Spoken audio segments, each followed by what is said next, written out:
Hello mga kanegosyo, dapat alam mo to.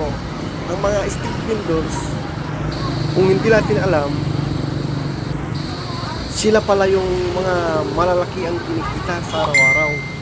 At ito ang pinakamagandang negosyo kasi araw-araw ay may pumapasok sa kanilang income. Kaya kung tinitignan natin sila sa kanilang nagtitinda, parang small time lang kung tignan natin. Pero ang katotohanan yan, sila ang pinakamalaking kita sa araw-araw. At umiikot ng gusto ang kanilang cash flow kasi araw-araw silang may kita.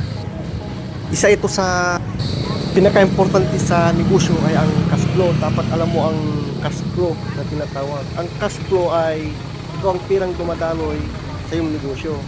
Kailangan hindi po yan nauubusan kasi yan ang dugo ng negosyo mo. Ganyan ka-importante ang cash flow.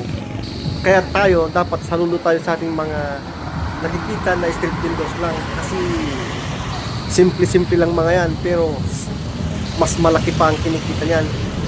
Panoorin mo palagi ang video ko. Marami kang matutunan.